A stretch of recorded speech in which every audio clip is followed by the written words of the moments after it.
안녕하세요. 까치살모입니다. 오늘은 여러 가지 소식을 전할까 하는데요.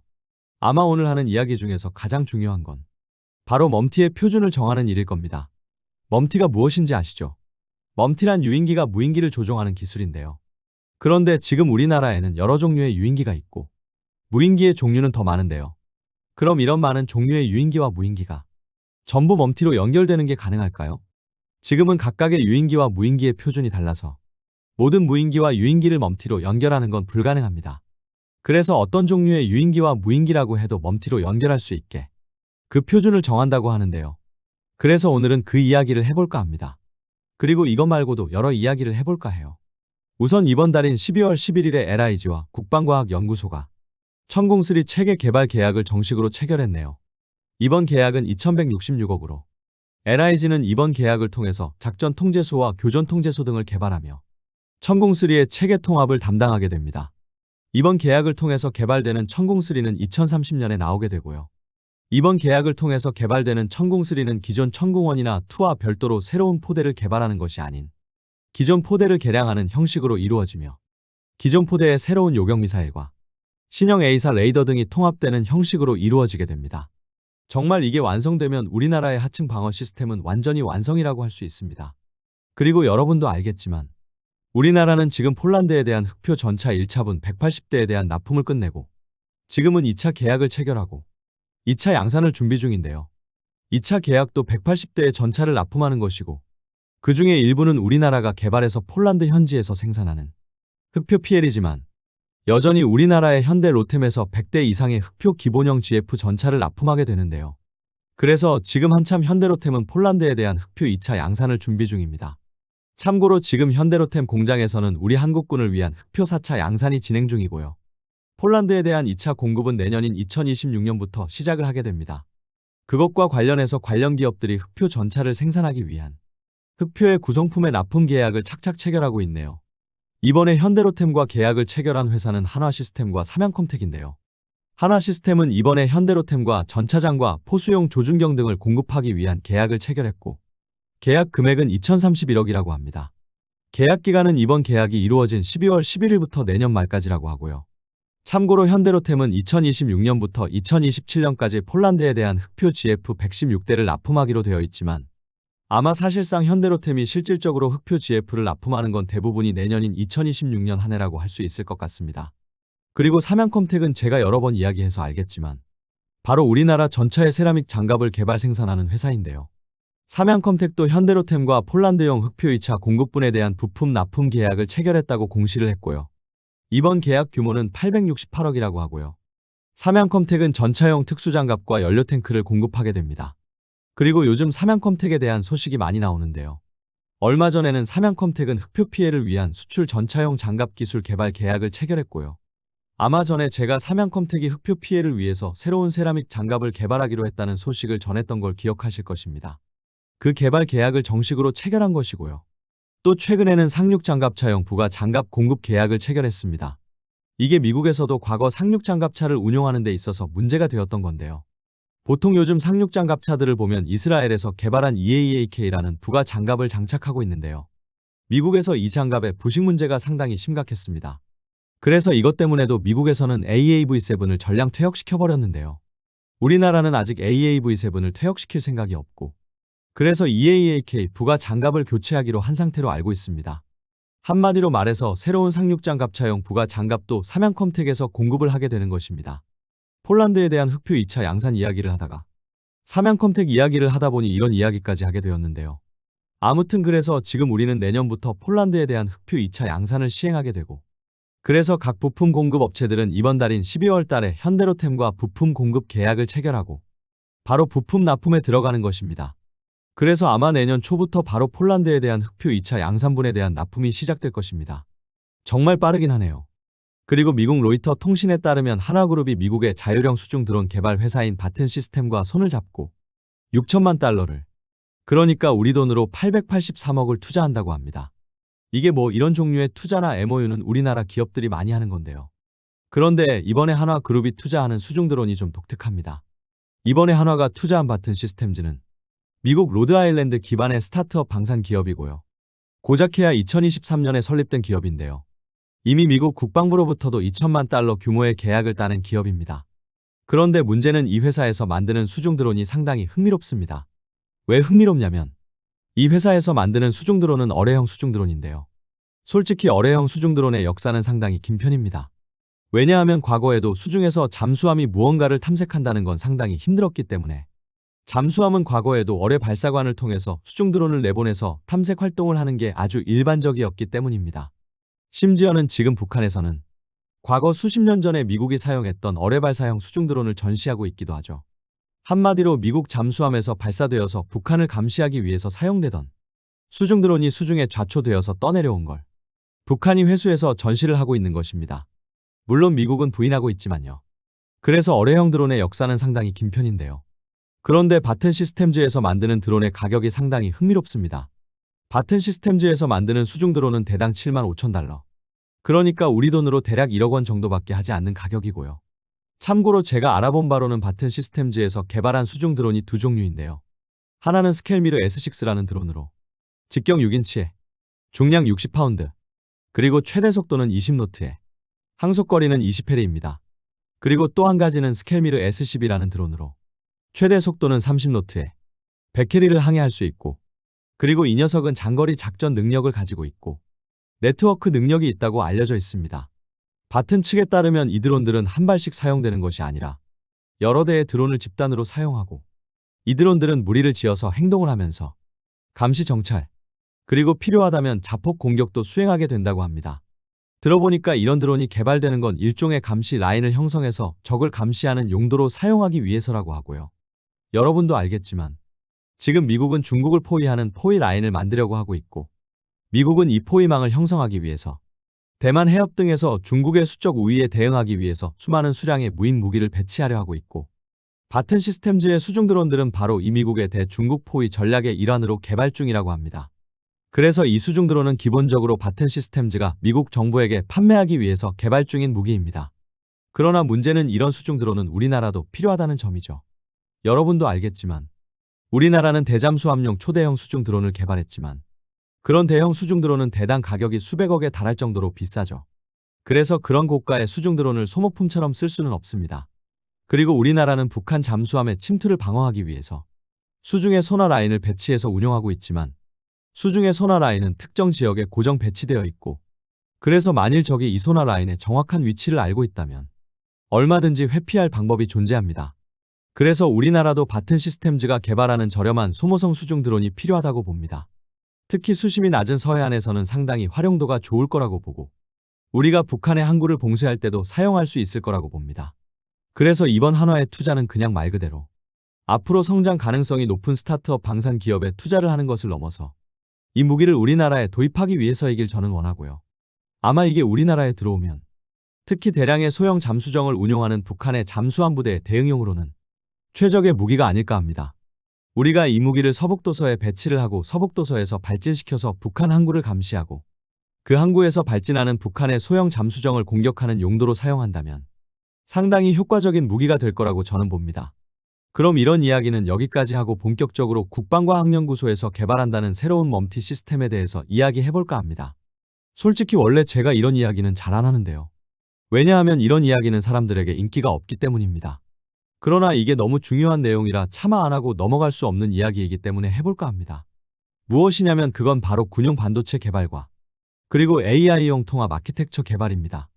이게 무엇이냐면요. 우선 AI용 통합 아키텍처라는 건 쉽게 이야기해서 지금 우리나라 방산업체들은 서로가 앞다투어서 AI를 개발한다고 하지 않습니까? 그럼 만일 한화가 개발한 AI가 있고 LIG가 개발한 AI가 있다면 두 AI는 연동이 가능할까요? 그래서 지금 국방과학연구소에서 추진하는 게 통합 아키텍처인데요. 이번에 국방과학연구소에서 추진하는 통합 아키텍처는 총 3단계로 이루어진다고 하고요. 하나씩 살펴보면 첫 번째로는 항공전자 개방형 공통 아키텍처 기술 분석이라는 사업이 있습니다.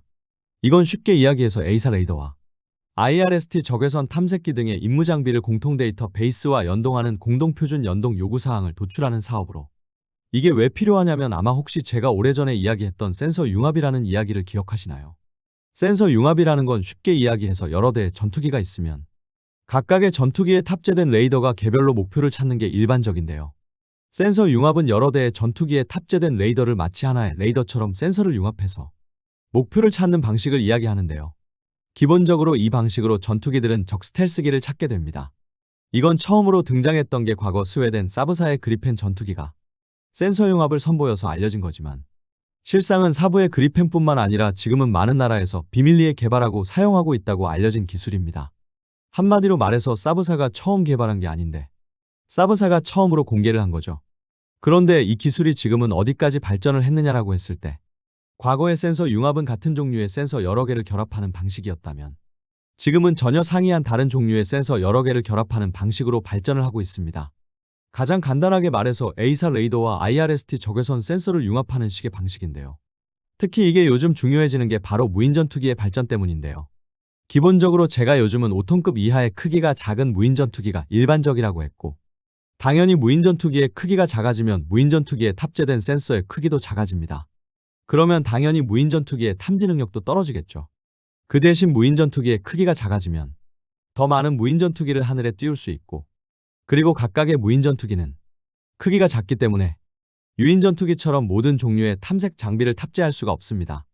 예를 들어서 어떤 기체는 레이더를 탑재하고 어떤 기체는 적외선 시커를 탑재하는 방식으로 각 기체마다 다른 탐색 장비를 탑재하게 됩니다.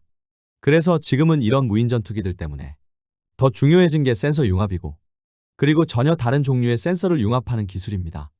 그런데 그러기 위해서는 각 센서 간의 데이터나 규격이 표준화되어서 통합이 될 수가 있어야 하겠죠. 그래서 제정되는 표준이라고 보시면 됩니다. 참고로 이게 제정되면 각 업체들은 개발 초기부터 MOU 제출이 의무화되게 되고, 개발 초기부터 이 표준을 반영하는 걸 의무화시킨다고 합니다. 그리고 이렇게 만들면 기체나 제조사가 바뀌어도 기체나 제조사와 상관없이 플러그앤 방식으로 장비를 교체할 수 있게 됩니다. 아마 여러분도 대한항공이나 카이에서 내놓은 무인전투기 개발안을 보셨을 텐데요. 무인전투기 개발안들을 보면 기체의 기수는 모듈식으로 만들어서 기체의 기수 모듈을 필요에 따라서 교체하는 방식이라는 걸 알 수 있을 것입니다. 그래서 필요에 따라서 적외선 시커를 달기도 하고 레이더를 달기도 하는데요. 이번 표준이 제정이 되면 쉽게 이야기해서 대한항공이 제조한 무인기에도 이 표준으로 만들어진 그 어떤 회사의 센서라도 탑재가 가능하게 되는 것입니다. 이 과제는 2028년 12월 15일까지 완료하는 게 목표라고 합니다. 그리고 두 번째 과제는 항공멈티 연동 프로토콜 통제 장비 기술 분석이라는 사업인데요. 솔직히 이건 아마 여러분도 쉽게 이해가 가실 것입니다. 여러분도 알겠지만 우리나라는 지금 멈티 기술을 개발하고 있는데요. 결론은 멈티 기술이라는 건 유인 항공기에서 무인 항공기를 조종하는 기능인데요. 그런데 문제는 이 멈티 기술과 같이 개발되는 무인기가 아닌 다른 종류의 무인기. 그러니까 예를 들어서 외국에서 수입한 무인기가 있으면 우리 항공기가 이 무인기와 멈티를 할 수 있을까요? 그래서 이 표준을 적용한 그 어떤 종류의 항공기와 그 어떤 종류의 기체와도 멈티가 가능하게끔 표준을 정하는 것입니다. 지금 나토에는 이것과 관련해서 대표적으로 4586 표준과 그리고 4817 표준이 있는데요. 실제로 몇 달 전에 아파치 공격 헬기 도입 논란이 있을 때 미국 보잉에서 어떤 이야기를 했냐면, 바로 보잉이 제공하는 아파치 헬기가 이 표준이 적용되어 있어서 우리가 개발한 무인기를 아파치 헬기와 멈티로 연결하는 게 가능하다고 이야기를 한 것입니다. 그래서 우리도 나토 표준에 준하는 한국식 멈티 표준을 정해서 이 표준이 적용된 그 어떤 기체라도 멈티로 연결이 가능하게 하겠다는 것입니다. 이 사업도 2028년 12월 15일까지 완료를 하는 게 목표라고 합니다. 그리고 마지막으로 세 번째는 개방형 아키텍처 기반의 항공 유무인 협업 임무 모델링이라는 사업인데요. 이건 쉽게 이야기해서 앞에서 개발된 두 개의 개방형 아키텍처를 활용할 수 있는 임무 형태를 개발하는 것입니다. 쉽게 이야기해서 새로 만드는 표준을 활용할 수 있는 전술 시나리오를 만든다고 보시면 됩니다. 그래서 이 사업은 2027년 6월 30일까지 한다고 합니다. 솔직히 이 사업은 제가 여러분들에게 이야기를 해야 하나 말아야 하나 고민을 했는데요. 왜냐하면 이것들은 뭔가 여러분에게 눈으로 보이는 게 전혀 없기 때문입니다. 이걸 개발한다고 해서 북한에 대한 공격력이 대폭 상승하는 것도, 그리고 우리의 전투기나 무인기의 전투 능력이 대폭 올라가는 것도 아닙니다. 그래서 아마 이걸 다루는 유튜버는 저 혼자일 것입니다. 그런데 생각을 해보면 이건 우리가 무인전투기를 개발함에 있어서 어쩌면 가장 중요하고 정말 핵심 기반이 되는 기술입니다. 한마디로 말해서 이 표준이 제정이 안 된다면 사실상 무인전투기를 개발한다는 건 있을 수도 없는 일입니다. 그렇기에 그만큼 중요한 거라 말을 하기도 뭐하고 말하지 않기도 뭐한 주제입니다. 그래도 최소한 이런 게 개발된다는 것 자체는 여러분이 알아야 할 것 같아서 이야기해보는 것이고요. 그리고 요즘 최근에 많이 나오는 소식이 바로 군사용 반도체의 개발인데요. 여러분도 당연히 아시겠지만 당연히 요즘 무기는 최첨단화되고 있고, 그래서 당연히 요즘 무기에는 대량의 반도체가 들어갑니다. 그런데 지금 우리나라의 무기에 들어가는 반도체는 거의 대부분이 해외에서 수입에 의존하고 있습니다. 지금 우리나라가 무기에 사용하는 반도체의 98.9%가 전부 수입산이라고 합니다. 그래서 최근에 각 방산업체들에서 군사용 반도체의 국산화에 나섰는데요. 우선 카이에서는 삼성전자와 무인기용 AI 반도체 개발에 나선다고 하고 있고요. 그리고 LIG는 A사 레이더용 반도체, 그리고 하나는 국방과학연구소와 함께 초소형 위성용 다채널 빔포밍 시스템을 위한 트랜시버 우주 반도체 기술이라는 사업을 한다고 합니다. 한마디로 위성용 반도체를 개발한다는 이야기입니다. 이게 중요한 게요. 물론 지금 군사용 반도체의 대부분을 해외에서 수입하고 있기 때문에 이걸 국산화해서 국산화율을 올리는 것도 중요하지만요. 무엇보다도 이건 우리 무기의 신뢰성과도 관련이 높습니다. 당연히 우리가 특정 무기를 개발하기 위해서 외국 반도체를 도입하고 있지만 그 반도체는 우리나라의 특정 무기를 위해서 개발된 전용 반도체가 아닙니다. 그래서 우리나라에서는 이걸 어떻게 해결하냐면 여러 개의 반도체를 연결해서 하나의 시스템을 구축하는 방법으로 무기를 개발하게 됩니다. 그런데 그 무기에 전용 반도체가 있다면 여러 개의 반도체를 연결한 회로판 같은 게 필요 없이 그냥 그 전용 반도체 하나로 모든 게 다 해결되는 것입니다. 당연히 회로 기판이 필요 없으니 무기의 크기를 줄일 수 있는 건 물론 부품의 구성이 단순해지니 그 무기의 신뢰성도 높아지게 됩니다. 제가 자동차에 대해서 잘 모르는데요. 과거 자동차용 반도체 부족 문제가 심각했었는데요. 그 당시 테슬라는 다른 자동차 회사들에 비해서 반도체 부족 문제를 별로 겪지 않았고, 그 이유는 다른 자동차 회사들이 우리가 무기를 만드는 방식으로 여러 개의 반도체를 결합해서 사용한 것에 반해서 테슬라는 자신들의 자동차에 특화된 전용 반도체를 사용해서라고 들었습니다. 그처럼 반도체의 독자 개발은 아주 중요한 문제입니다. 솔직히 전용 반도체를 만드는 문제도 과거 우리나라는 하나의 무기를 만들면 대량으로 만들지 못하니까 반도체까지 그 무기에 특화된 전용 반도체를 만들지를 못한 건데요. 지금은 우리나라의 무기의 수출이 활발해지면서 우리나라도 무기를 대량 생산할 수 있게 되고, 그래서 전용 반도체의 필요성이 더 커지는 걸로 알고 있습니다. 오늘은 여러 가지 이야기를 해봤는데요. 아마 한화가 미국 업체와 손을 잡은 신형 소모성 무인 수중 드론은 여러분도 관심을 가질 만한 주제이지만 멈티를 위한 표준 아키텍처를 개발하는 건 아마 여러분들의 관심 바뀔 것입니다. 솔직히 그건 저도 잘 알지만 내용을 들어보면 이게 얼마나 중요한지는 여러분도 충분히 이해를 하실 것입니다. 결론은 이게 없으면 우리 무인전투기들은 제대로 합동으로 작전을 할 수도 없고, 그리고 우리 유인전투기들은 다양한 무인전투기와 멈티로 연결될 수도 없습니다. 그렇기에 우리가 멈티와 무인전투기를 개발함에 있어서는 이건 정말 필수라고 할 수 있는 문제라 엄청나게 중요한 문제입니다. 그리고 제가 말한 나토 표준은 결론은 서방권 모든 국가가 사용하는 표준이기 때문에 우리의 무인전투기를 수출함에 있어서 나토 표준의 적용은 너무도 중요한 문제입니다. 이미 미국과 독일 등은 이 나토 표준에 따라서 무기를 개발하고 있고, 보통은 각 나라들은 나토 표준을 자신들의 환경에 적합하게 자체적인 표준을 만들어서 적용을 하고 있습니다. 그래서 오히려 우리는 좀 늦은 감이 있습니다. 비록 오늘 내용은 좀 재미가 없을 수 있지만 그만큼 중요한 내용이라는 이야기입니다. 이상 영상 봐주셔서 감사합니다.